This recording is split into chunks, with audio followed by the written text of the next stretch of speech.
Halo pemirsa GPR TV, dari Sabang sampai Merauke, dari Miangas hingga Pulau Rote. Bertemu lagi bersama saya Mona Azari Nisa dalam program Kominfo Newsroom. Halo pemirsa GPR TV, dari Sabang sampai Merauke.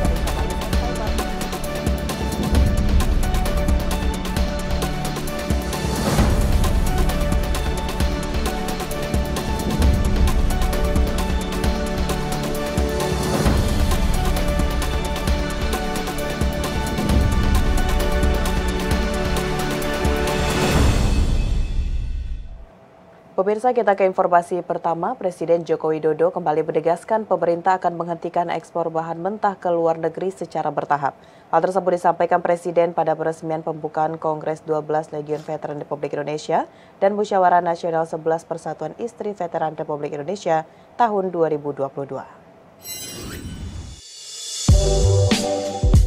Presiden Republik Indonesia Joko Widodo secara tegas mengingatkan jajarannya untuk secara bertahap menghentikan ekspor barang mentah sekaligus melakukan hilirisasi industri. Hal tersebut disampaikan langsung Presiden Republik Indonesia Joko Widodo pada peresmian pembukaan Kongres 12 Legiun Veteran Republik Indonesia dan Musyawarah Nasional 11 Persatuan Istri Veteran Republik Indonesia tahun 2022. Presiden juga menyampaikan adanya larangan ekspor barang mentah tersebut meliputi nikel, tembaga, timah, dan kelapa sawit CPO yang diharapkan mampu meningkatkan nilai tambah dari suatu komoditas dan membuka lapangan pekerjaan seluas-luasnya di dalam negeri. Dengan berbagai upaya yang terus dilakukan, Presiden optimis target Indonesia untuk masuk ke 5 besar ekonomi dunia di tahun 2045 akan terwujud.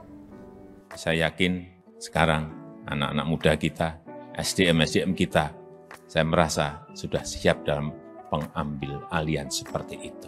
Ini akan terus kita lakukan sehingga target dari yang sudah kita hitung nanti di tahun 2030-an Indonesia akan masuk nomor 7 GDP yang paling besar dunia. Dan pada saat Indonesia emas, hitungan kita sudah masuk ke 4 besar atau 5 besar ekonomi dunia.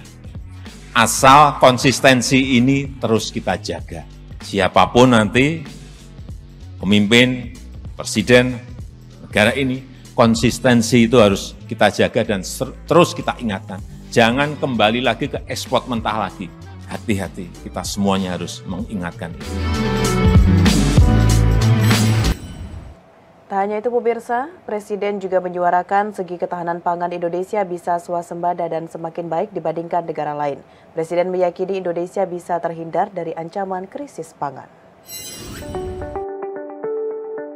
Presiden Joko Widodo menyebutkan perang yang terjadi saat ini tidak akan usai dalam waktu dekat. Dan hal inilah yang membuat ketidakpastian ekonomi global. Namun, ekonomi Indonesia dapat dikatakan mampu menghadapi situasi yang sulit saat ini. Hal tersebut dikarenakan segala sesuatu yang fundamental seperti reformasi struktural dan reformasi birokrasi terus dijalankan oleh pemerintah Indonesia. Dari segi ketahanan pangan, Indonesia juga telah mendapatkan sertifikat dari International Rice Research Institute yang menyebutkan bahwa sistem ketahanan pangan Indonesia sudah sangat baik dan sudah swasembada beras sejak tahun 2016 lalu.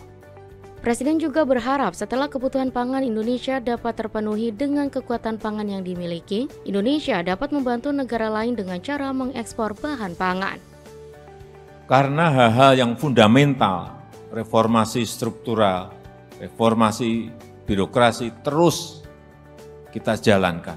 Meskipun pandemi, ketahanan pangan kita, alhamdulillah, baru saja 3 bulan yang lalu, kita mendapatkan sebuah sertifikat dari International Rice Research Institute yang dinyatakan di situ bahwa ketahanan pangan Indonesia, sistem ketahanan pangan Indonesia pada posisi yang baik dan sudah swasembada beras sejak 2019 yang lalu.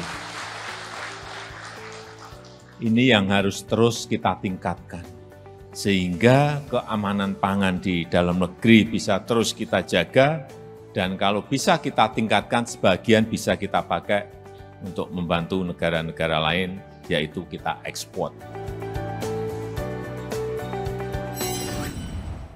Dari tragedi Stadion Kanjuruhan Malang, Ketua PSSI memberikan keterangan kepada Ketua Tim Gabungan Independen Pencari Fakta yang tak lain ialah Menko Polhukam Mahfud MD. Nantinya hasil laporan tersebut dalam waktu dekat akan diserahkan kepada Presiden Joko Widodo. Ketua Tim Gabungan Independen Pencari Fakta atau TGIPF sekaligus Menteri Polhukam Mahfud MD di Jakarta 11 Oktober menyebut ia akan mulai melakukan analisa sekaligus menyusun kesimpulan dan rekomendasi terkait tragedi Kanjuruhan. Mahfud MD menjelaskan laporan tersebut rencananya akan diserahkan kepada Presiden Republik Indonesia Joko Widodo pada Jumat 14 Oktober 2022.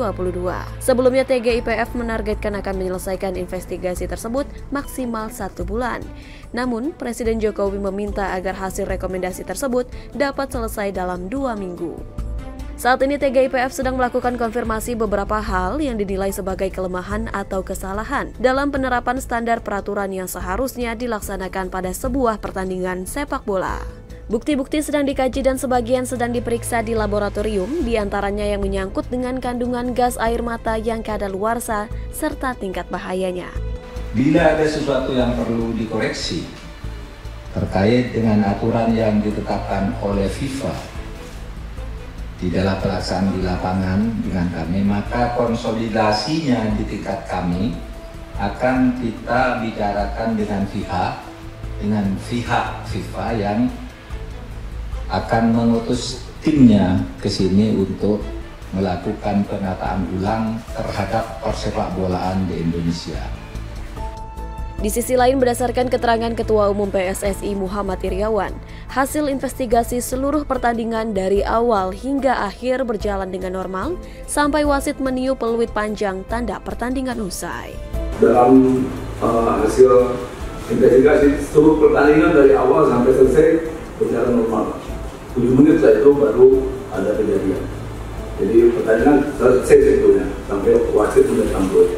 Di hari terakhir permintaan keterangan tragedi Kanjuruhan ini, TGIPF memanggil beberapa pihak yakni LPSK, PSSI, PT Liga Indonesia Baru, pemegang hak siar televisi, Komnas HAM, serta masyarakat sipil. Informasi lainnya pemirsa, sebagai upaya perhatian kepada pasien jantung Indonesia, Wamenkes menyatakan pemerintah tengah membangun rumah sakit pusat pelayanan jantung terpadu di Nusa Tenggara Timur. Kasus penyakit jantung semakin meningkat setiap tahunnya. Upaya pencegahan dan penanganan mutlak diperlukan, salah satunya dengan upaya pembangunan rumah sakit di berbagai daerah. Dalam webinar Nasional Hari Jantung Sedunia tahun 2022, Wakil Menteri Kesehatan Dante Saxono mengatakan bahwa pemerintah tengah membangun rumah sakit terbesar di Nusa Tenggara Timur. Adapun luas pembangunan fisik rumah sakit tersebut seluas 8 hektar, dilengkapi dengan fasilitas lengkap pengadaan layanan unit kateterisasi jantung. Dilengkapi dengan fasilitas lengkap pengadaan layanan unit kateterisasi jantung. Wamenkes berharap warga Nusa Tenggara Timur tidak perlu jauh-jauh keluar pulau untuk menghabiskan biaya besar untuk memenuhi kebutuhan pengobatan.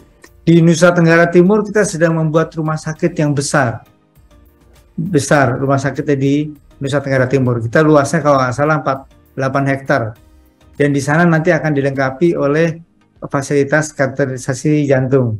Mudah-mudahan dalam waktu cepat, dalam waktu tidak terlalu lama, sebulan atau 2 bulan ini akan dilakukan soft launching untuk rumah sakit di Nusa Tenggara Timur.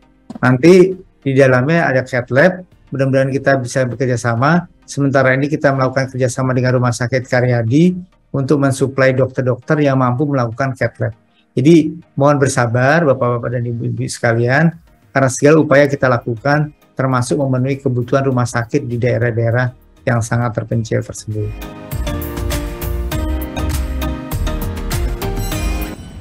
Pemirsa, setelah jeda pariwara, kami akan kembali dengan berbagai informasi lainnya. Tetaplah bersama Kominfo Newsroom.